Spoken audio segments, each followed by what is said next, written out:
Tadao closed his eyes. The world faded away. He focused on his breath, in and out, slow and steady. He was alone in his small apartment. The year was 2047.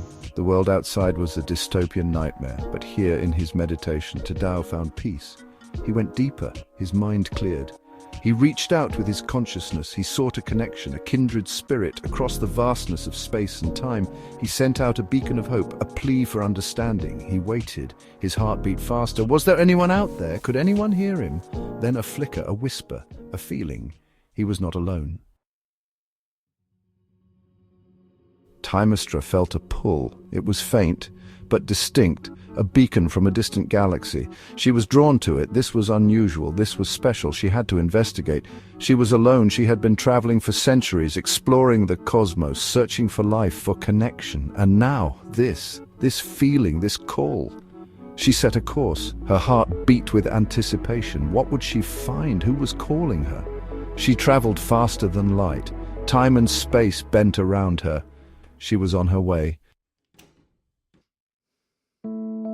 Tadao opened his eyes. He was lying on soft moss. Sunlight streamed through the trees. The air was clean and fresh. He was surrounded by a vibrant forest. This was not his time. He could feel it.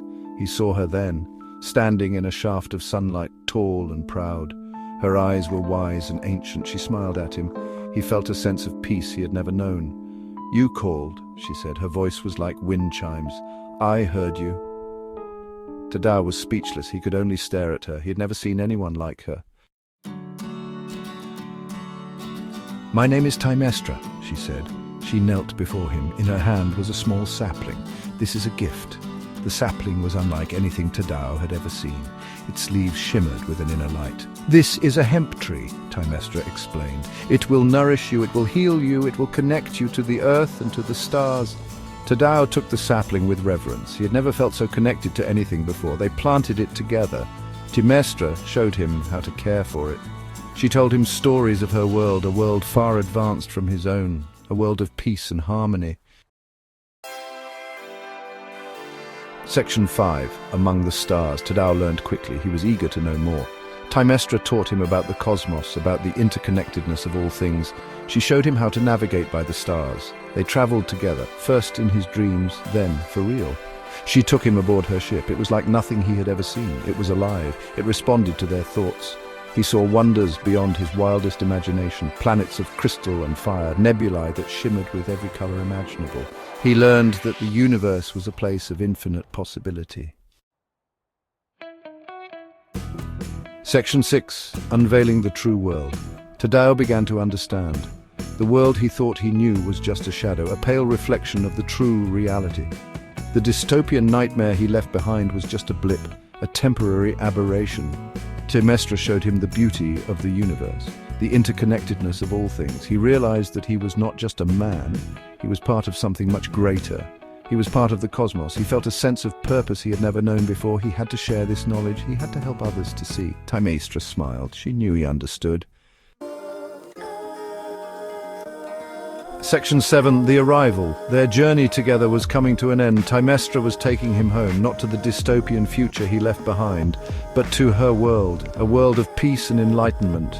As they approached, Tadao gasped. He had never seen anything so beautiful. The planet shimmered like a jewel in the blackness of space. It was surrounded by rings of light. He felt a sense of awe, of wonder, of peace. He knew he was home. This was where he belonged. He had found his people. Section 8. A moment of reflection. They landed on a vast plain. The air was filled with the scent of flowers. The sky was a deep azure blue. The sun was a gentle warmth on his skin. He had never felt so alive. He turned to Thymestra. "Thank you," he whispered. She smiled. "You're welcome home, Tadao." She placed a hand on his arm. "Come. There is someone I want you to meet." They walked hand in hand towards a distant structure. It gleamed in the sunlight. It was unlike anything Tadao had ever seen. Section 9. The edifice with the Shinto gate. The structure was immense. Towering, it seemed to be made of light itself. As they drew closer, Tadao saw that it was a temple, a Shinto temple, but different from any he had ever seen. It was more than just a building. It was a living thing. He could feel its energy, its power, its wisdom. He felt drawn to it as if it were calling to him. At the entrance stood a magnificent gate, a Torii gate. It was a symbol of transition, of passing from one world to the next. Tadao paused before it. He took a deep breath. He was ready.